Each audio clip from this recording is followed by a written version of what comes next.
Good evening. Hey, welcome to another episode of the B-Roll Podcast. I'm Jill. And I'm RJ. And tonight's episode is part 2, which RJ will explain more. But we want to thank you for being here today, and I want to quickly put out a trigger warning for anyone who has experienced miscarriage or infant loss, that we will be discussing our recent experience with unfortunately miscarrying our son Basil, and how that has happened. So, but we do want to thank everyone for being here with us. And yeah. So last week we talked about the medical side of the miscarriage process, because up until that recording, that is most of what our experience was. And this week we're going to talk about basically what all happened this past week, the week since the recording of our last podcast. We're doing this on a Sunday or Monday evening, but the last 8 days have carried us through basically getting Basil's remains from the hospital after the DNC, which I don't know if we talked about the DNC last week or not. We talked about the DNC, but we didn't get to the point of getting his remains yet. Yeah. So walk through receiving his remains and the process of burying him and the grief that went along with it, and the peace that came afterwards. The surprising piece. Mm-hmm. So where would you like to kick things off? I guess. Well, I know we wanted to focus a lot. Well, first, actually, I want to start with our free ad of the week before we fully dive into all of this. That sounds good. But the free ad of our week also does kind of go along with the story of peace, because we received a gift through this time, since our last podcast recording. But there, I'm gonna pull up. Received a few gifts. Yeah, quite a few gifts. I want to pull up her Instagram so I get this right. So her handle on Instagram is Rewild Birth Collective, and so I will tag her in the show notes. But she basically talks all about reclaiming ancient wisdom of childbirth and plant medicine and just returning to our natural roots. And she's Orthodox, and she has this wonderful, it's one of those things where you wish no one would ever need it, but you're very thankful that it's there, because unfortunately women do need it. So she has a miscarriage gift set. It's like a healing gift set for women who have gone through miscarriage, and it's filled with teas and herbs and all these different things to help the body heal. And so she sent me this really sweet gift. And forgive me, her name is Nicole, who owns this business. She sent us this really sweet gift, and in it included this golden hour bath soak, hidden era tea, which I did try the tea, and it is absolutely delicious. And it was so good. She also sent this little watercolor painting, an icon of the helper in childbirth icon, a poem for Forget-Me-Not, a little beeswax candle, a journal, and then she sent a package of basil seeds, which when I received it, I originally was like, oh my gosh, like how personal that is that she chose basil seeds for us, knowing that his name was Basil. And then her and I were messaging because I wanted to thank her for sending this. Her and I were messaging each other, and she told me the sweetest story. So her family's actually in the middle of a move right now. And she could not, like, usually she sends a pack of forget-me-not seeds for the flowers. But she didn't have any, and she couldn't find anything. It's the middle of winter. And so she's asking, because her kids are really into gardening with her. And so she asked all of her kids, she's like, does anyone happen to have a package of seeds left over? And her one daughter just happened to have one package of seeds left, and it was this package of basil. And so she sent that voice message to me saying that just, she felt like that was another just little blessing from God, that like the one package of seeds left in their house that she could send to me was a package of basil seeds. So I'm super excited to get those planted. I want to get a little indoor herb grower so we can try and grow basil all year long. But so she sent this little care package, and it was really sweet. And it comes with this note and different things to expect in the miscarriage, how to heal your body. Like, it talks about medical management, surgical management, just all these different things. I mean, it is just full of information, and just is so carefully curated to care for a mother in the middle of this loss. And I'm so thankful to her. But the absolute best part about all of this that I also found out through her is that this care gift is completely donation based. She really just wants to pay it forward to other moms who would need this. And so if you can't give anything and you know someone who's gone through this, like, you can purchase it for free. If you can give something, or if you can give more, then you can give that and pay it forward for the next person. But this way, every single woman who would need this has access to it, regardless of financial. So it's a really sweet idea. So go follow Nicole, Rewild Birth Collective on Instagram. I'll also put her website in the show notes. And she is I wanted to really just highlight her this week and thank her personally through the podcast as well. I know I've messaged her on Instagram, but I wanted to thank her personally through the podcast for just this really sweet gift that she sent us. So, okay. So the spiritual journey we embarked upon, I mean, I guess it really starts first from, like, kind of just going back to when we got pregnant, like the spiritual journey around that, because, like, I know we talked about in the medical side, like I was kind of already exhausted by the time we got pregnant, because, like, on my side, like, I was trying so hard for us to get pregnant. So if you don't know about that story, go back first. It'll make more sense. A lot of the stuff we reference was talked about in last week's episode. So go back and listen to part 1 first. But yeah, no, I was just praying so hard for us to be able to get pregnant. Felt like it got to a point where I felt like I was, like, bargaining with God. Like, I promise I'll do this, this, and this if you let us get pregnant again, and which is never the right answer. And I would, like, find myself, it's not funny. But I would find myself in prayers being like, I promise I'm not trying to bargain with you. I just am making a vow to do this in return. Can I please get pregnant? Like, it sounds terrible, but that's just where my head went. And I found the same thing happening. So when we got pregnant, at first I was really nervous, had the cramping. That's why I told you so quickly. And I think I told you our first trip down to McGee, when we found out about the hematoma, I told you that this was the first pregnancy where, like, our due date was in August, and I really wasn't sure we were going to make it to August.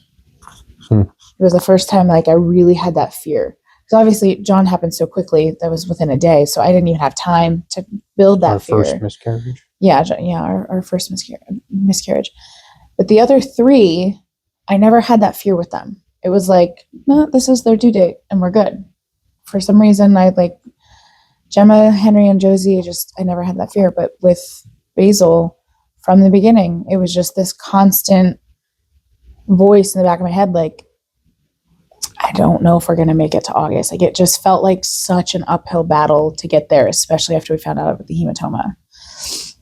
And I just kept praying every single day that God carried us to August, that God would give us our baby, that they were in the moment, like you feel like they're selfless prayers, right? Because like you're praying for the health of your baby and the pregnancy, but the wording, please let me have my baby. Please get us to August so we can have our baby. Like it's very like you made a good point a couple days ago when you and I were talking, where it's like we grieve so hard because of ours. It sounds cruel, but it's not. But it's our selfish desires in wanting our baby here on earth, when we can't even fathom what God's will is and was with Basil. And the ultimate peace is knowing that he never had to experience pain on this earth, and went straight to heaven. And so, like, that's where I'm going to with this is, like, my prayers were just so focused on, like, let me have my baby. Yeah. Basically. Not, Lord, let me do your will. Lord, guide us through this in your will. Thy will be done. Right. So that was hard at first. That would have brought. That was the prayer. Let thy will be done, and you meant it. It's what I meant, but that's not what I. Yeah. No, sorry. And then there would have been peace throughout the process. Yes. But saying the prayer, let thy will be done, and meaning it and accepting it is probably one of the hardest things we have to do as Christians. I mean, that's where our faith comes from the most, is saying that prayer and then putting the faith in him to let his will be done. It's the hardest enactment of the faith, is trusting in his will completely. So spiritually, it did feel like a little bit of a struggle. And I felt like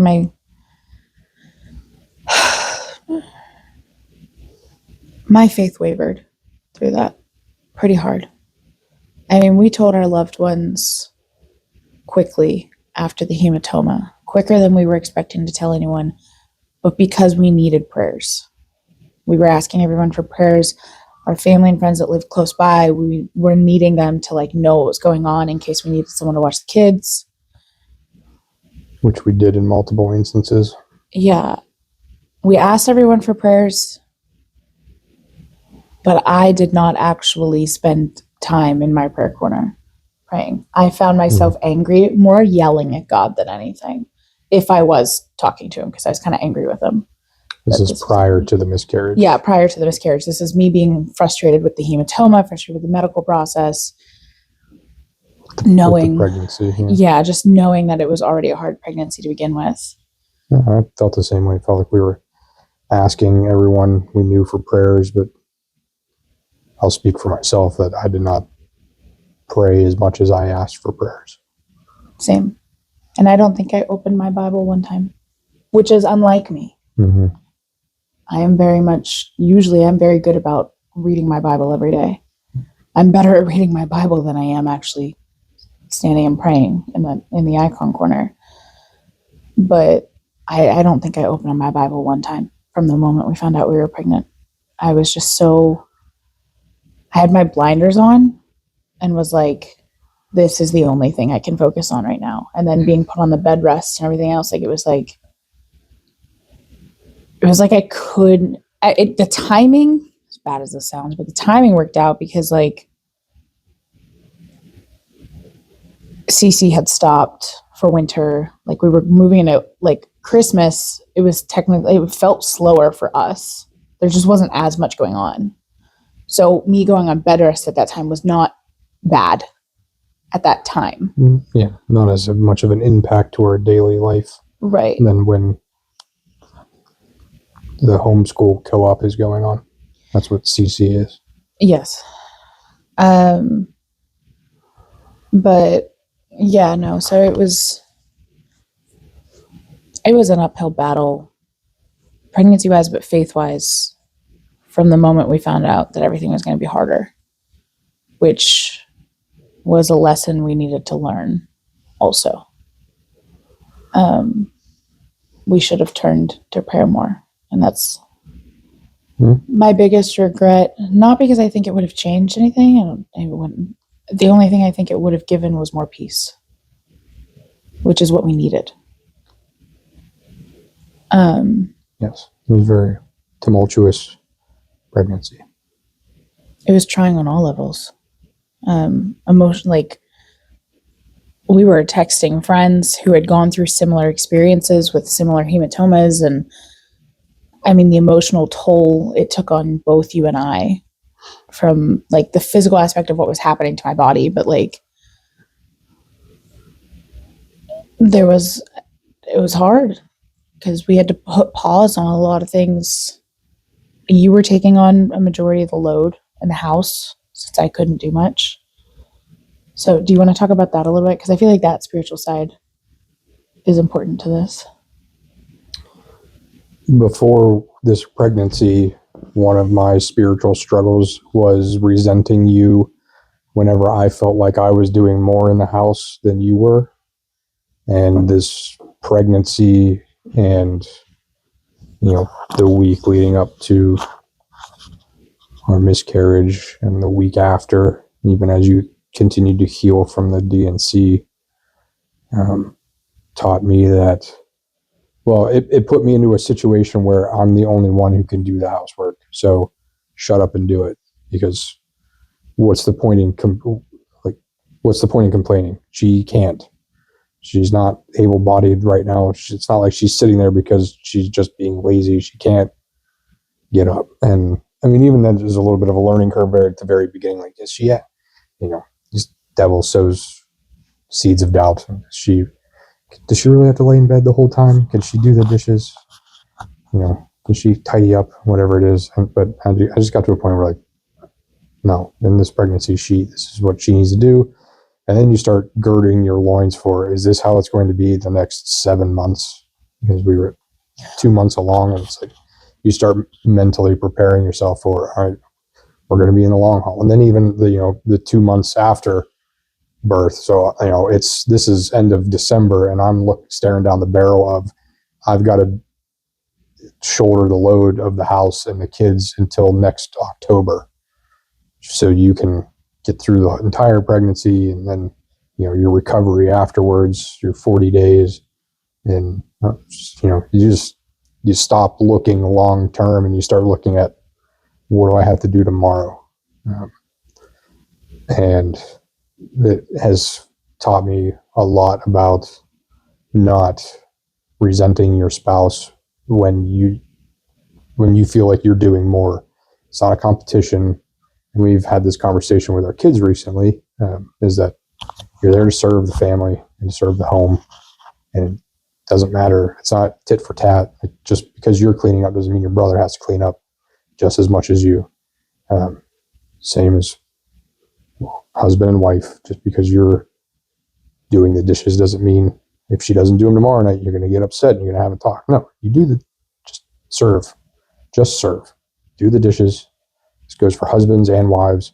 There's times of feasts and times of fasts, even in a marriage, and the load that is shouldered by whomever. And just do it. Complaining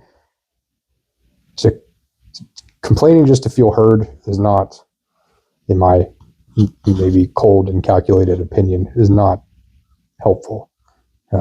If there's true feedback, we do it in a grace-filled way, but just, come on, can you please clean up the whatever? That's not helpful. But No, and I will say you came to that conclusion quickly. Like you, I don't know, you like flipped your mindset on it really quick, but because when we found out about the hematoma, it was, I don't know, days later that our family got smacked with whatever virus was going around. Like a bad, really, I wouldn't call it a flu, but it was a really bad cold.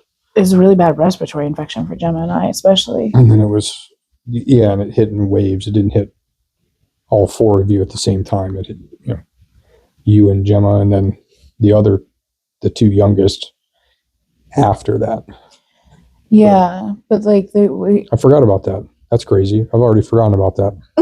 That seems so minor compared to everything else, even though right. That sickness gave our daughter 103-degree fever for like 3.5 days, and I lost my voice for 3 weeks from it. Like, that was all right before Christmas. But when that happened, though, you were coming to the realization of what like your eyes were being open to, and everything. And like, I had just been put on the bed rest and then got so sick. And I'll never forget, like, you looked at me because I was laying on the couch and I'm like, let me come help you. And you were like, God has given us two very distinct reasons right now that you need to be laying down. And I'm not messing with that. Like, you need to just lay down and just lean into, like, God is giving you time to rest right now and you need to do it. Yeah. Because I was, It's time to listen. yeah. It was one of those moments like, all right, well, I had plans, but it didn't matter. So I'm just going to listen now. Yeah, that's exactly what that felt like. I read the cat here that apparently wants to be on the podcast. So coming through that, amongst all the holiday stuff too, I don't know, it kind of feels like a blur looking back on that part now a little bit. Like, we were just trying to get through the hematoma. And it wasn't until leading up to New Year's Eve, like, I felt like, so the week before Christmas, we went for the ultrasound to check on the size of the hematoma and everything the baby. Everything seemed to happen on Wednesdays for 3 weeks in a row. It did. But we went, they saw his heartbeat, everything was fine, hematoma was shrinking. Like, it was all good news. Yeah, at about 6 weeks. Yeah. And which the dating was off, but that's besides the point. But we got the ultrasound picture, we made the decision, kids were going to find out on Christmas.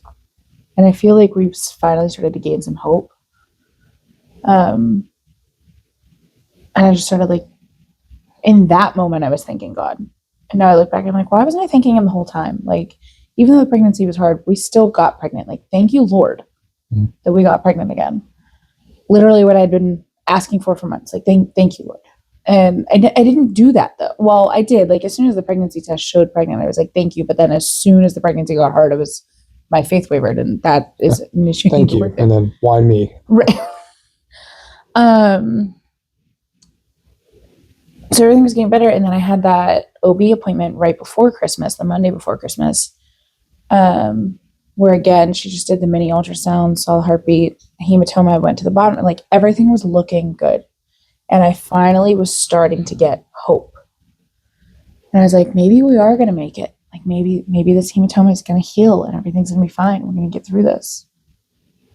Enough hope to the point where we told the kids on Christmas, and we even decided to go ahead and, like, at this point, all of our loved ones knew about the pregnancy, because we were like, all right, well, let's just go ahead and tell the world. Let's just put it on social media. There's another baby coming. And we did that on Christmas Day. And we lived in that hope and bliss for a week. Not even. About 5 days. Yeah. Because then right before New Year's Eve, the spotting started getting worse. And I just kept trying to convince myself, like, it's the hematoma. And then New Year's Eve hit. And I don't know what really happened. I was praying to God that everything would be okay, but I wasn't sure what okay was going to look like. I wasn't even sure what I meant by the words okay, but I already had a feeling, like, I knew what was happening. And you were trying so hard to, like, you and your mom both, you were like, let's keep our spirits up. Like, we don't know what this is. Let's not jump to conclusions. Yeah. Trying so hard, but, like, I knew. I had started grieving on New Year's Eve. And then we went to the hospital New Year's Day, found out that he didn't have a heartbeat, and that's when everything crashed for us.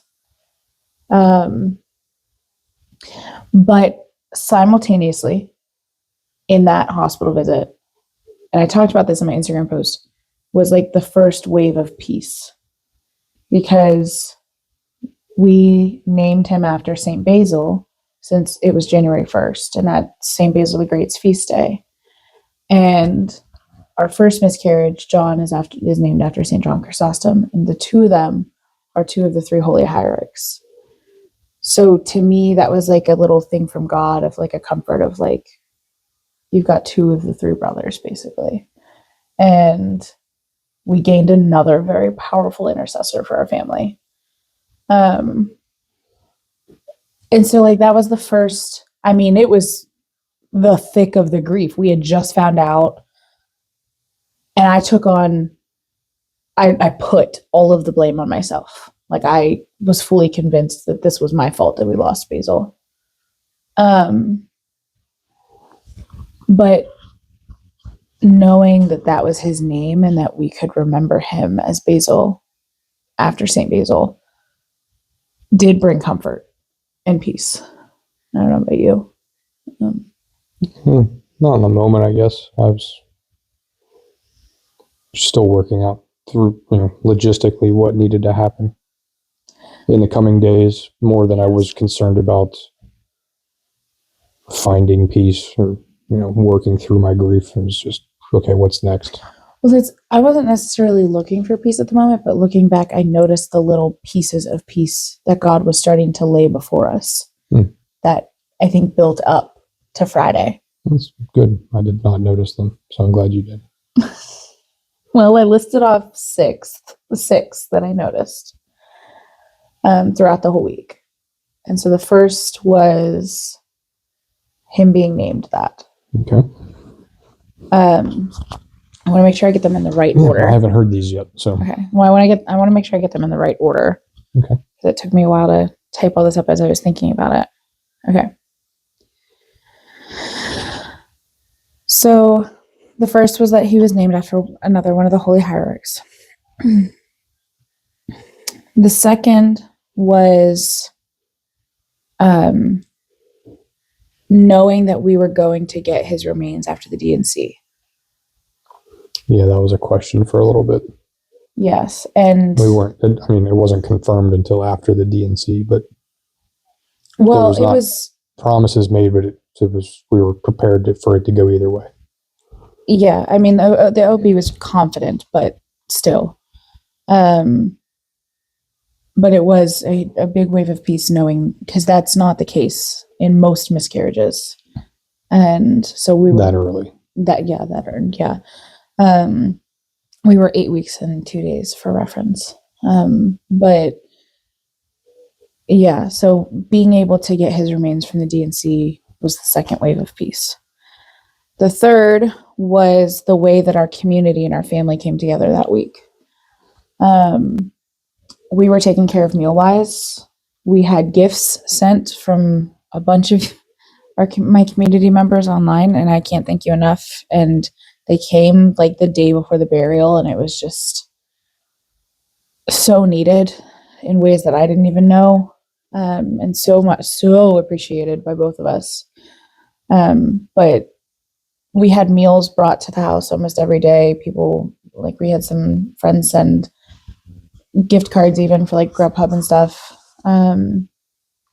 We were taken care of, basically. Like, all of our needs were being met by our community, to the point where you and I looked at each other and we were like, we're unworthy of this. Like, what? Yeah, we talked about that last week, I believe, right? A little, yeah. Like, it just, I don't know. I just have so much to be thankful for that.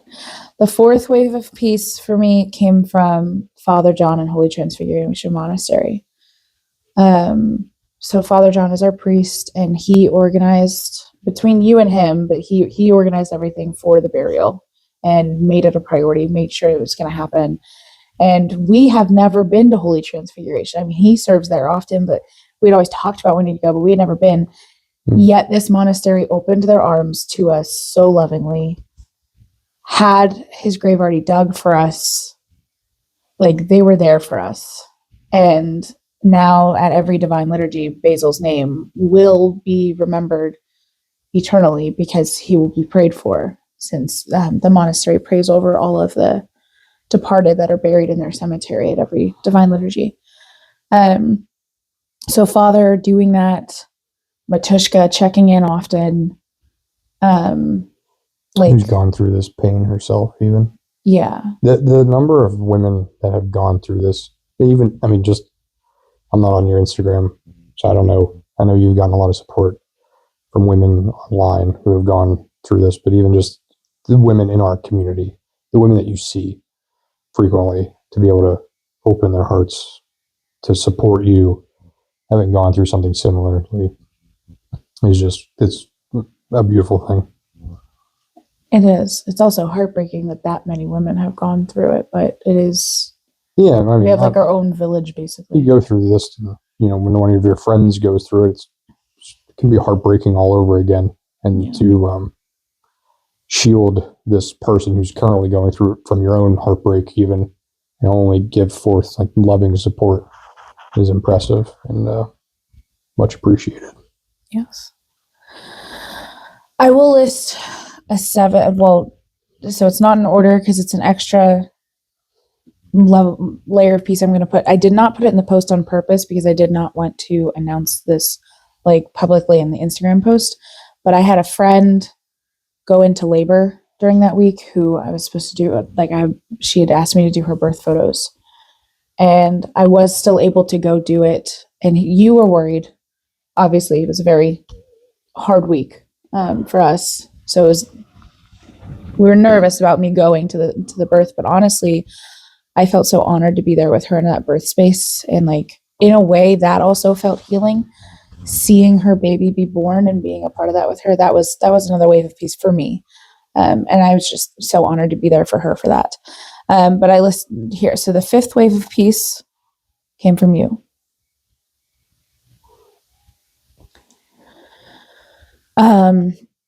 We have never actually attended an Orthodox funeral, but we've known about them and we've been reading about them and everything. And in most Orthodox funerals, it's tradition to follow the ancient Christian tradition of the community and the family is the one primarily doing everything for the burial of the departed and the funeral. Meaning they're building the casket, they are preparing the body, they are transporting, they're burying, they are doing everything basically. Funeral homes are rarely involved. We had to experience our first Orthodox funeral for our baby, like our first Orthodox funeral in general, and it happened to be for our baby.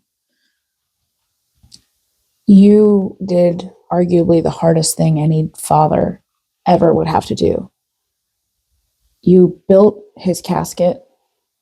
You turned your workroom into a mini sanctuary of prayer as you did it too. You had candles and everything going and you were praying over the casket.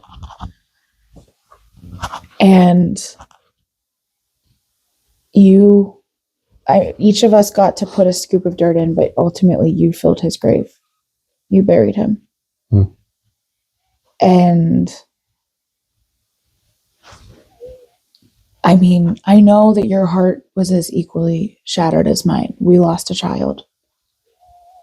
Yet your courage, your bravery, your love for our son showed through all of it. And you put him first. The most selfless act a human can do is filling the grave of another because it is a favor that can never be returned. And you did that for our baby. And not only that, somehow, while we're both going through the grief, you carried me emotionally, spiritually through that entire week. When we prepared his casket, I mean, you took baby steps with me every step of the way. Our strength did start to build. You were praying so much that week, more than we had in the last 2 months, basically. Actually praying in the icon corner with candles, the prayer book. We had a tea light in front of St. Olga constantly.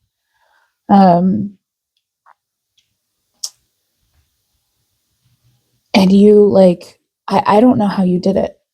I mean, I'm sitting in that chair across this room, like in tears, not entirely sure how I'm going to function moving forward. And you're able to put our children first and sit on the floor with them and play with them because they still need that kind of normalcy. They still need their parents to be present through this. Somehow we have to grieve for a child while also being here for our other children. Yeah. And you did that. Staring the potential that was lost in Basil directly in the face while you're playing with the 3 children that you have, knowing that you won't do that with your miscarried baby. Yes. Mm. So you were a huge wave of peace. Thank you. And I mean, I've told you this repeatedly for the last few days. On Friday, I mean, there's always moments in marriage where, at least I would hope, I know there is in ours, because I do it all the time. You're like, man, I just love this man. Like, I'll see you playing with the kids or the way you interact with Josie or whatever it is that you're doing. You're building something with Henry, and I'm just like, I love him. I got a good one. And like, your love always deepens, right? Every child we've had and everything we've gone through, your love deepens, right? And you kind of feel it over time and you notice it in moments. But at the moment at the burial, when you were burying our son and father was singing, and for whatever reason, in January, in the middle of winter in Pennsylvania, it's 65 degrees and that sun is shining right on our son's grave. My love for you that day just went deeper than I even thought was possible. So you were a huge wave of peace. On from my perspective, the funeral was tough. And there are 2 things in Orthodoxy that make me cry every time. And that's the Paschal homily and Memory Eternal, song Memory Eternal. And even prior to being at a funeral, where we would do paniquitas at church for people that I didn't even know, and you sing Memory Eternal to them, and that always makes me choke up knowing that, God willing, that'll be sung when I repose in the Lord. It's just such a powerful song to me, and that's the song Father sang, Memory Eternal, while we filled up the hole the rest of the way while I was doing it, and that's something I'll never forget. That was really hard in the moment. I'm glad I was the one to do it. I would not have wanted anyone else to, step in for me just to get it done. It was one of those things as a man and as a husband, and especially as a father, you sign up for whenever you become, a husband or a father, or when you step into manhood, these are the things that are expected of you. And it just, the whole process of building the casket and the cross and getting through the funeral and burying him felt like this is what you need to be doing. That was very few times in my life have I felt that way. Like, I know exactly what I need to be doing right now as a man or as a Christian or as a husband or as a father. And that was one of those times where it doesn't, it's sort of like, it doesn't matter what you want to do right now. This is what you need to be doing, and you're going to get through it one way or the other. And that was definitely, that whole week was one of those things. And I could say that a lot about shouldering the burden as you healed emotionally and physically as well. Like, every day was like, this is what you need to be doing. So don't even bother thinking about it. Just do it. So it was a totally different headspace than what I had ever really previously experienced. Thinking about it in retrospect. And there were times when like we really leaned on each other. Like it would kind of go back and forth. Like Yeah. when we had to go pick up Basil's remains, which really wasn't like, in the grand scheme of things, it was the simplest of everything we had to do. We had to drive to the hospital, Yeah. pick him up, and bring him home. It's a miscarriage. It was a D&C. It's a hospital. So he was packaged in a hospital way and in a container inside a brown bag. And like, I was frozen.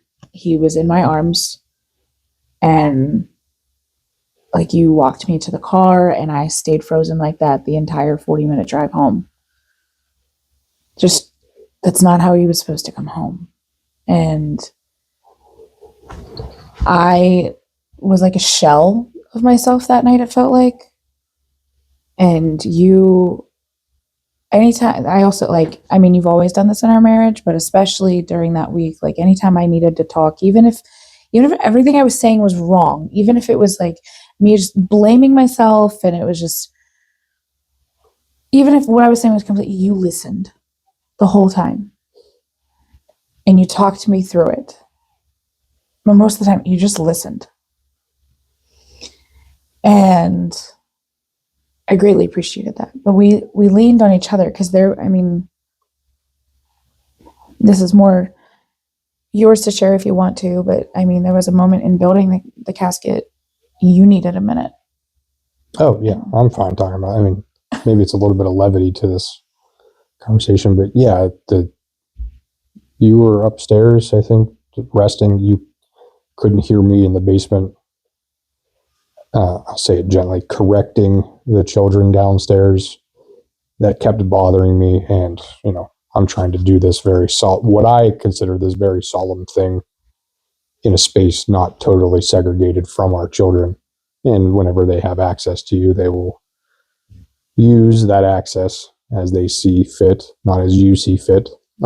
So kids kept coming up to me with questions. So our youngest had a pack of crackers that she wandered into the room with and spilled a bunch, and then 3 feet from where I'm working on this casket, our dog is eating them up off the floor, and that just set me off.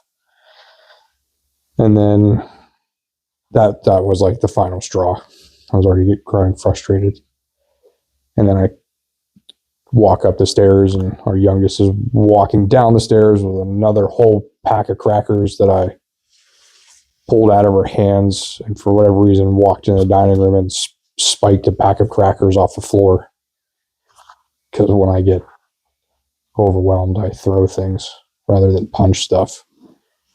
So I spiked a bunch of crackers and cried in the kitchen. And you did a good job of coming out and not yelling about what was going on, and I appreciate that, and ushered the children away and swept up the crackers and tended to me. But yeah, I was trying to create a more solemn space, and it wasn't being as solemn as I would have liked. And the kids wanted to help do the building stuff because really they don't understand the grand scheme of all that's going on, but could have probably involved them more than I did in retrospect. But yeah, that was my big meltdown moment and all of that. You're allowed to have. Just one though. And I do want to preface, he has. It's too late to preface. Well, sorry, preface. Sorry. Prologue. I do want to ensure that the people know, based off of his statement, in the course of our 10 years, I think he's thrown three things. So he doesn't like throw things often. There was a pack of crackers. There was an apple. That was first dating. And the kid's little bumblebee ride-on thing. In the course of 10 years. That's it. Okay. I'm just making people know, like, you don't throw things often. Yeah. 2 of those were at a wall, and one of them was at the floor. Unlike myself. The crackers was at the floor. Yeah. Thank goodness the crackers wasn't at the wall. That would have made a much bigger mess than it did. Unlike myself, you are very good at containing your emotions. Try to. But anyways, yes, no, it's I mean, it was just an emotional week. So we leaned on each other at times. Me leaning on you more than most. Yeah, so looking through that week, so then the final point of peace came Friday for me. Not the final, but the biggest. The biggest point of peace came Friday. So Friday was the burial. Thursday night, like we had put everything together for the casket, and it was an emotional wreck on Thursday, and I was like convinced on Thursday I was at least for another week I wasn't going to do anything. At that point on Thursday, I was like, I'm not going to church again, I'm not doing homeschool stuff. Like We were basically planning to take another week to heal emotionally and physically. I could not see a way to move forward normally because like the grief of him just felt like it was swallowing me whole. That was probably other than my outburst, the pinnacle of the grief was putting him in the casket. Yes. Because we received his remains Tuesday, and then for me, there was 4 things that needed to happen from Tuesday until Friday, which was I'm going to build a casket, I've got to build a cross, we have to put Basil in the casket, we have to drive to and I framed it as when we got to this point in the process, I framed, and this was probably Thursday night as we were putting his remains in the casket, was tomorrow, the last thing we have to do is drive to the monastery. That's all we got to do. Don't worry about the burial. Father will be there. He will guide us through that. We have to just drive there and get out of the car. So that was like the 4th thing that needed to happen. And as the week goes on by, Wednesday, the casket's mostly built. I just had to seal it Thursday morning, built the cross Thursday, and then Thursday night gets to, all right, it's time to put him in it. And up until that point, I was the only one who had seen his remains, and I don't want to go into too much detail about that. So having to walk you, and I appreciate how you put it, the baby steps of that, walking you through it, making sure you were comfortable with all of that. My biggest fear was I don't like to use the word trauma, but re-traumatizing you of this entire experience 12 hours, 14 hours before we were going to go bury him. To just bring the entire last week and a half all back up to some crescendo and then expect you to go to sleep, wake up, and then in the afternoon we have to drive to the monastery to bury him. I thought there's no way this goes well. But you were not overcome by it, at least dramatically overcome by it. You were reserved in your grief, which as a more reserved person myself was, I'll say, a bit of a relief. And I was proud of you for how you handled it, because that is not an easy thing to do. And we had basically a week-long conversation on whether or not you were going to help in that. And that was probably the only time where we've come across a decision point where I've seen you take 3 days to make a decision. We talked about it, and then about 3 days later, it was time to do what we needed to do. It was time for you to make a decision, and you made your decision. But up until that, you didn't tell me you were going to, and then reverse your decision and then reverse it back. I said, there will be a point where we have to do this. It's not going to be good. Do you want to participate in it? And, try to give you some of the gentle details of what would need to happen to do that. And, I was very surprised and proud of you that basically, to summarize, your response was, I don't know right now. I need to think about it. Because that's not typically the person that you are. It's snap decisions. Or if reversals back and forth. You talk out your decision making. This was like the first decision I've seen you go through where it's, I'm going to take my time and I'm going to think about it myself for a little bit. And we talked about it here and there, but we don't talk about it much. You talked about it with Father too to try to help me. Yeah, I consulted him for advice on whether or not you should. Obviously, he didn't make a decision for you or for me in any of those regards. He just gave his counsel, which was very good and well received and greatly appreciated. And ultimately, it was up to you to make a decision. I'm happy with the decision you made. I think you would have regretted not helping in that instance. But I was proud of your decision-making process. It's the first time I've really seen you slow down and just be in it for long, more than 5 minutes to really consider both sides of this decision, because there's no going back. You don't help, that's it. You do help, that's it. So I was very proud of you in that. There was, I think, some strength there in calming down and slowing down and really thinking about that decision, because it's not an easy decision either. No, and I kept going back and forth between, like you said, I didn't want to re-traumatize myself. I agree not wanting to share too many details, but any mother who has been through it, a D&C is violent. Yeah. We can leave it at that. Yeah.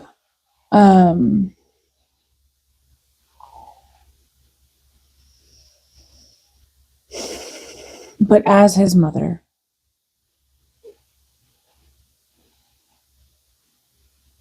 I don't know that I could have lived with myself never having laid eyes on him. Yeah, that's what the decision kind of came down to. That's what it came down to. And I appreciate how much you did. You baby stepped me through that. And every single step of that process of getting him in the casket, you paused. You're like, okay, this is what we have to do next. This is what you can expect. This is what we're going to see. And you were so patient with me. There was a moment where I switched sides of the counter with you so I could just be on with his box, basically. Right in front of it. Yeah. And you just let me. There was no rush. There was no, we gotta get to the next step. No. You let me cry. You let me stand there. You let me breathe. You let me pray. And I don't know how you did, I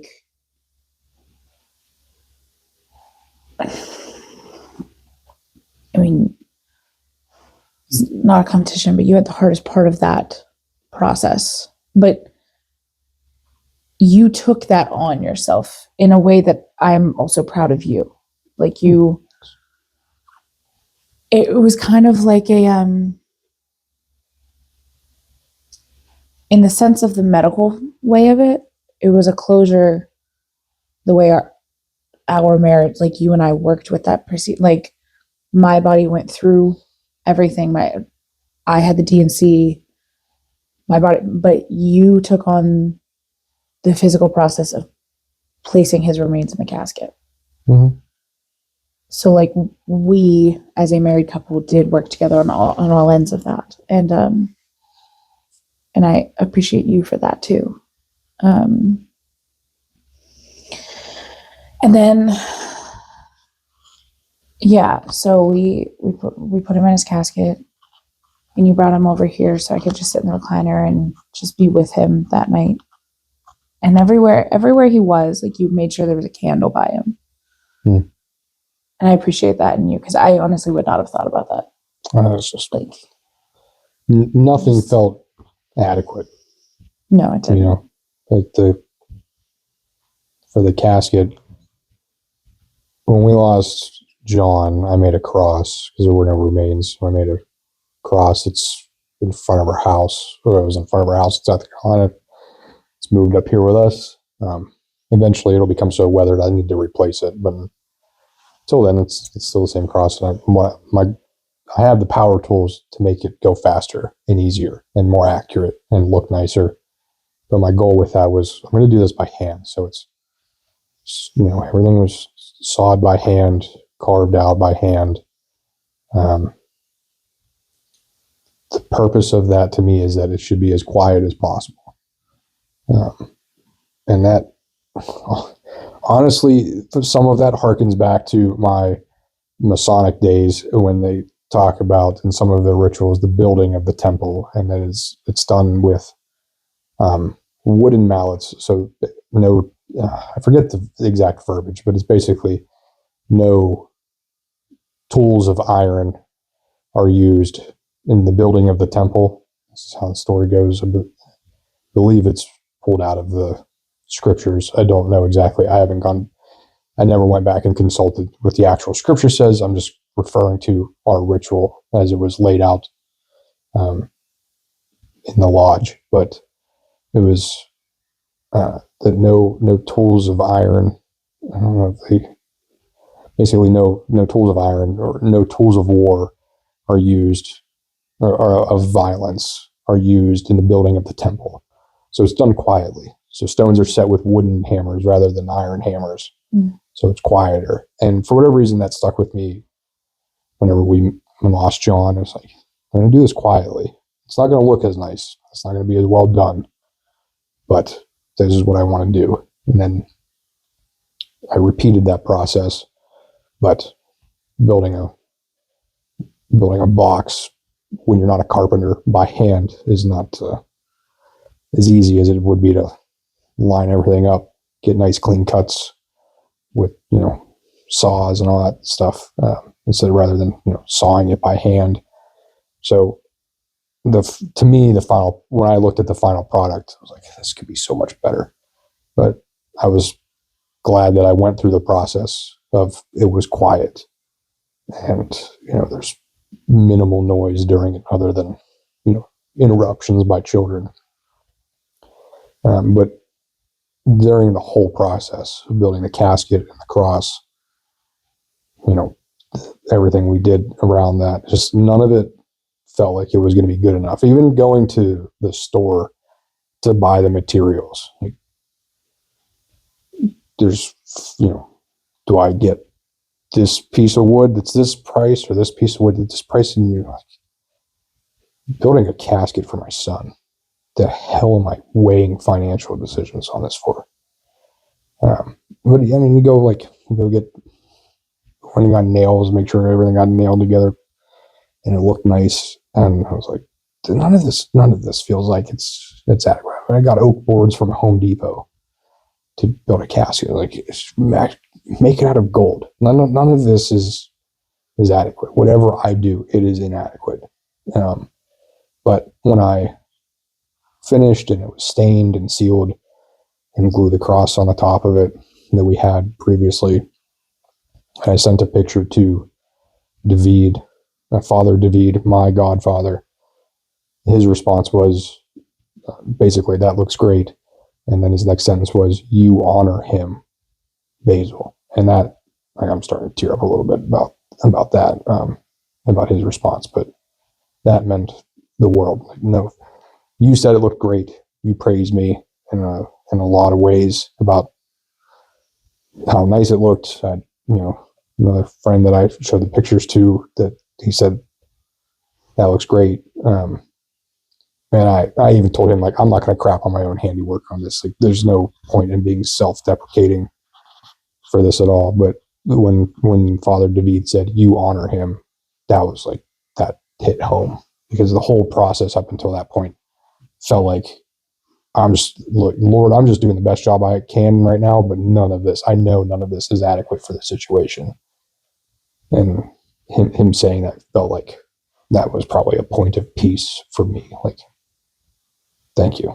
I didn't actually know he said that to you. Yeah, I didn't told you before this. Yeah. I love that for you that you experienced that, because I knew that casket was heavy for you to do, and I think you did an absolutely beautiful job with the casket. Thanks. There's about a million things I think I could have done better, but I thank you. I appreciate that. But I agree with David. I think the casket burying him, the readings you read at the funeral, everything you honored our son greatly. I had quite a few people when I shared this final bit of the story on Instagram and shared all these waves of peace. I had a lot of people but they commented saying that we honored him so well. And it didn't, like, I'm thankful for the comments, but I'm just like scrolling basically and just trying to make sure like I read everyone's comments. So you saying this puts it into a new perspective for me. Because I had the same feelings about like nothing felt like enough, but from a different perspective. I also took on all of the guilt and blame, feeling like it was my fault that we lost him in the first place. Yeah. But I not taking away from you at all. Like you did. There are not a lot of men out there who would do what you did. You did the most selfless thing that you could have for our son, for our children, because they had to watch their brother be buried. Yeah. For your parents. We had to watch their son bury his son. Mm-hmm. And for me. And that's where, so on that Friday in itself was all encompassing of just, I can't explain it. And I hate that I say that. Like today was my first day back at CC, which is a homeschool co-op, and all the moms came in and they were like, how are you? And I'm like, I'm okay. Mm-hmm. And I can't, like, when I lost my brother, when I lost my mom, when I lost my grandma, I felt like I was like even today, I'll still cry over the grief, which I will always still, like, I'll cry over Basil. But the peace that came after the burial is a peace that I have never known before in my life. And I cannot adequately explain it, other than the fact that it is a absolute miracle from God. Because I can't even, like, I feel like peace isn't a good enough word for it. Like the whole day, I mean, I just put this in perspective. We live in northern Pennsylvania. It is January. It is the coldest month of the year here. We just had a crap ton of snow. Literally 3 days before the burial, we were praying for rain to melt the snow. Mm-hmm. And we weren't even sure how we were going to bury him because we had so much snow on the ground earlier that week. And it's Friday, and it is 65 degrees. The monastery is quiet because the nuns just happened to start their 3-week winter retreat. So no one else is at the monastery except the nuns, but we really only saw 1 or 2. Yeah. And so it's quiet at the monastery, and the sun is shining, which also unheard of in winter in Pennsylvania. And we go down there. The grave was already dug, which thank the Lord for that. And like, it was just this beautiful spot of the cemetery, peaceful the entire time the sun shined right on his grave. The prayers that were said in the funeral service. So I found out through this, there's a lot of Orthodox women that did not actually know that there is a funeral service for miscarriage and infant loss. So if you're listening, a minor glory to God there that you've spread that knowledge. Yes. Yeah. If you're listening to this and you did not know that, there is one. And thank you so much to our priest for doing it for us. It's miscarriage and infant loss, I believe was the name of the service. It's a slightly abbreviated funeral. But the wording of the service, of him constantly being referred to as the infant Basil, and him going to heaven, and the Orthodox beliefs around babies and their innocence and everything else, they were some of the most beautiful prayers I have ever heard in Orthodoxy since we've converted. and then Father singing while you were filling his grave, which I love Father's voice to begin with. Like, he's always just had a wonderful voice, but like, he was the only voice singing while your mom held me, Gemma held me, and you were filling the grave. Yeah. And it was just this surreal experience of all of these emotions at once. Like, I'm crying, we lost our son, we're burying him, but simultaneously, I, like, in that moment, it just hit me. He's okay. He's more than okay. Mm-hmm. The first love he ever felt was being carried in my womb. I did carry him. I talked to him every single day. You would rub my belly. He was so, so loved from the moment we found out about him. He was loved before we conceived him because we were wanting another child so much. And then the first face he ever got to see was Jesus. And there's not a better face to be greeted by. And like, so he's more than okay. He is fully at peace in the kingdom for eternal life. If he is more than okay, then if he was at peace, then I could be. I could grieve and I could mourn him. Just like there was this story. No, it's not a story. It was a quote from St. Paisios about how when children go to heaven, when unborn babies go to heaven and they greet Jesus, say, you know, we would love to be with our mommy, that a prayer and an extra blessing is given towards the mother to come to the kingdom because her children are there. I can't remember the quote exactly, but So this is St. Paisios. But parents can also be helped by the death of children. They should know that from that instant, they have an intercessor in paradise. When they die, their children will come with the 6-winged angels to the gate of paradise to greet their soul.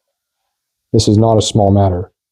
To small children who were further burdened here by sicknesses or by some disability, Christ will say, "Come to paradise and receive the greatest portion." And then they will tell him, "It is beautiful here, our Christ, but we want our mommy to be near us." And Christ will hear them and save the mother also in some manner. that quote was quoted multiple times throughout the last week on social media and sent to me through DMs. And that quickly became one of my favorites. And that's like really what washed over me during the burial. And I don't feel like peace is it's not a strong enough word for what happened. I have no other way of explaining it other than God performed a miracle in my heart, because I'm okay. I wasn't. Thursday, I was not okay. Friday morning, I was not okay. Mm-hmm. Friday, as soon as we were at that burial, I was okay. And have been. And glory to God, like, I'm so thankful because I think it worked peace over all of us. I mean, a core component of that is you're always reminding me that I'm kind of the emotional pillar, the emotional center of our family. Mm-hmm. Me being okay means our kids are okay, means you're okay, because like, if mom's not okay and mom's losing her mind and mom's full of grief, then everyone else is on edge. Mm-hmm. And he just worked this miracle of peace. And I'm so, so thankful for it. And then I actually wanted to tell you, so I'd mentioned to you a couple days before the burial that my side of the family growing up always had this weird tradition of going out to eat at a restaurant after a funeral. It's odd. You don't think of going out to eat after something like that, but it did always bring this, like, it breaks the tension, breaks the grief. You can laugh a little bit. You have conversations. You remember the loved one. Like, it's just something we always did. And always kind of like, you don't look forward to, because obviously you don't look forward to a funeral, but like, it's just, you do kind of like enjoy it when you're there. And you were cautious, rightfully so, because it was an odd tradition that my family did. I wasn't even sure if I officially wanted to do it. I just knew that I wasn't going to want to cook when we got home, and we were going to need food and the kids were going to be hungry. And fortunately, your parents and father all agreed we would go out to eat. We went to this little diner right after the burial, and it was everything of that and more. We laughed. We ate good food. We were cared for by the staff. Like our waitress was phenomenal. And it's not that we forgot, but for a little bit, like it felt normal again. We felt like us again. That was the first instance of normal. Yeah. Basically, since the pregnancy had started. Yeah. And because you were already, decently far along the path of healing physically, and it just seems odd. I mean, we talked about the monastery, but we didn't talk about what had just occurred. Right. We didn't really talk about the funeral itself at all. Right.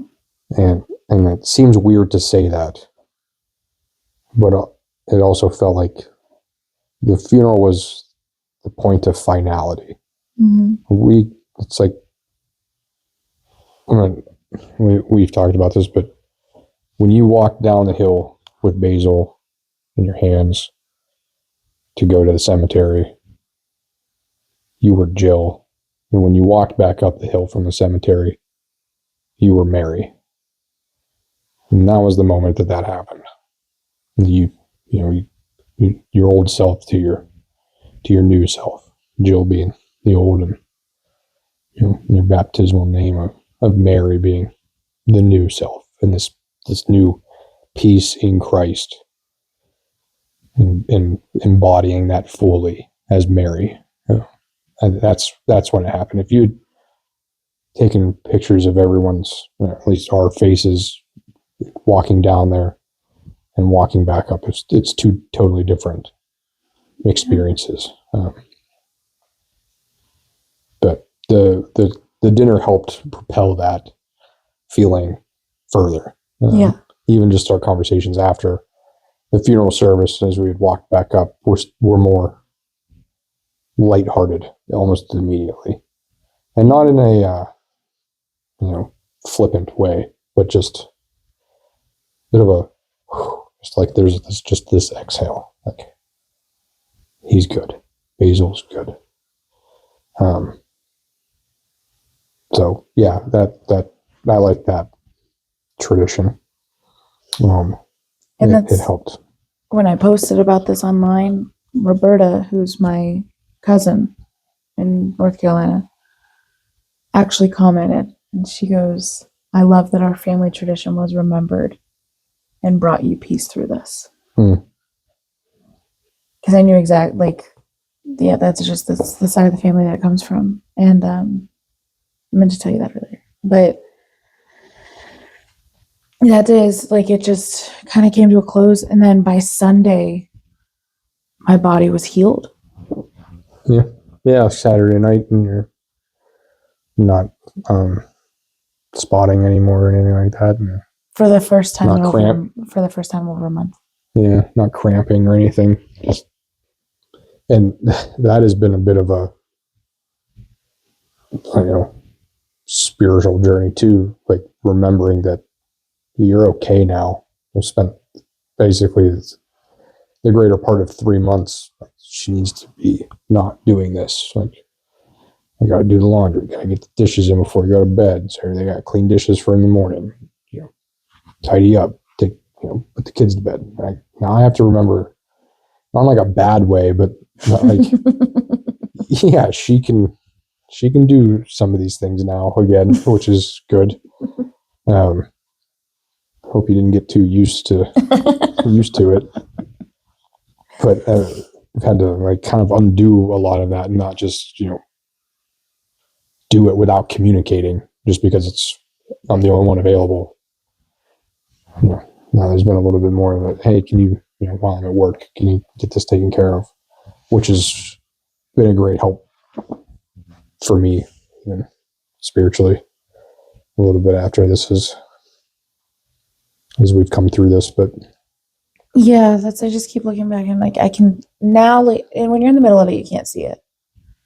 But now looking back, I can see those little lights of peace that God kept sprinkling in through the week leading up to it. And now I was laughing this morning when I was talking to the moms at co-op, because our life slowed drastically when I was put on bed rest and all that happened. And then the moment we found out we had lost him, time paused for 9 days. Complete, like I've never felt that before in my life. Like our lives froze in place for 9 days. And Colton put it as a friend of ours who's gone through something similar, that when we got to the funeral and then the dinner, and I got home and texted, and I didn't talk to him most of the day, and texted him like, we're home, we got through it. And he asked how you were doing, and I said, she's Mary now. He asked how I was doing, like, I'm at peace. And it felt like time has stopped for the last 9 days. And he put it, I think, very well, that it feels like you've come up out of water and can breathe, but you didn't know you were underwater to begin with. So there's this revelation that you can breathe now after a long, very, very long 9 days. That was summarized it beautifully. He sent the sweetest message right after that just said, welcome back. Yeah. And that was like, that is what it felt like. And then I think about it, I'm like, okay, the timing of it all, like we slowed down, time froze. And coming back, I told you, like I was starting to get anxious because like all of a sudden I felt okay. I was like, I can go to church. I went to church Saturday night. I did confession. I went to Vespers by myself Sunday. It's like, I can go to church and I can hang out at church. We'll hang out for coffee hour. I'm okay. We were there until 4:30 in the afternoon. That might be the latest we ever stayed other than Pascha. Yeah, you were thinking you didn't want to go to church. You went to church for 2 hours Saturday night, and we put a full 8-hour day in on Sunday at church. Yeah. Just enjoying everybody's company. And even then, it was like, I'm sure I wasn't right next to you the entire day, but I'm sure everyone checked on you right when they first saw you. And I'm kind of curious if anyone was not startled, but like pleasantly surprised by just the peaceful way that you have said, I'm okay, when people ask how you are. The expression on your face and the softness of your words it does a great job conveying the peace that you have. I've noticed, at least when I see you answer people. I've tried to mimic it a little bit, actually, myself, just like, we're okay. And then it kind of, goes to a little bit to business as usual. Through the liturgy, and then you're there for 4 hours afterwards for coffee hour, and the blessing of the rectory and hanging out with everybody, and it felt like, just like Colton said, just being back. But it was a really good weekend experience. The 2 days after the funeral, it's a good church experience immediately after that. So like you got the support at the funeral from Father, the support from family and Father at dinner directly after that, and then just flowed into just this continuous 2 more days of absolute emotional support and help, mostly in indirect ways, but just hard to express how much that helps on the tail end. I will also say a big part of that also helped was I fully stepped away from social media for 3 days. Like I had made one post Thursday night in my stories saying we're asking for prayers because the burial's tomorrow and I don't know how we're going to get through it. And I put my phone down and I did not touch it Friday. And we're leaving the burial, and Father approached me and gave me a hug, and he was great. And he's like, just a word of advice. Stay off of social media for just a little bit. Just be present in this stillness right now without the online world. And I told him, I was like, I already hadn't been on my phone all day and I was thinking about taking the rest of the weekend off. And I had made that decision then. He's like, not like, I'm not telling you to do something. Like, I'm just loving advice. Gently advising. Yeah. And I said, it was in that moment, I was like, all right, I'm off for the rest of the weekend. I wasn't, and usually when I'll make those decisions, like I'm going to take time off, for some reason, I feel like I need to go on and be like, hey, I'm taking time off. Like I have to like clock out of work whenever I do that. And I didn't. I left my phone down and I did not touch it. It was off in the office and I didn't touch it. And like at first, because I'm on social media all the time, like it gave me anxiety, like what's happening? I need to get on it. Now I'm like forgetting that phone places. It was so nice. Like, I mean, don't get me wrong. I love my online community and I'm so thankful for their love and their support. But being able to be fully present with our church and experience all of that without the distraction of being online, I think helped and did even more wonders. And plan on doing that more often. But then I was telling you, I think it was Saturday or Sunday last night or something, I was telling you I was getting the anxiety because it was like we had found out that 2 couples in our church are having marriage blessings soon. And all of a sudden I'm realizing that it's actually almost the middle of January and Triodian starts soon and like all these different things. I'm like, holy cow, there's a lot that's about to happen. We're jumping right back into CC, like all of these things. And the schedule started to get overwhelming. I'm like, we're busy right now until June. And you looked at me and you were like, glory to God. Like after what we just came through and time was stopped, like glory to God that my body is healed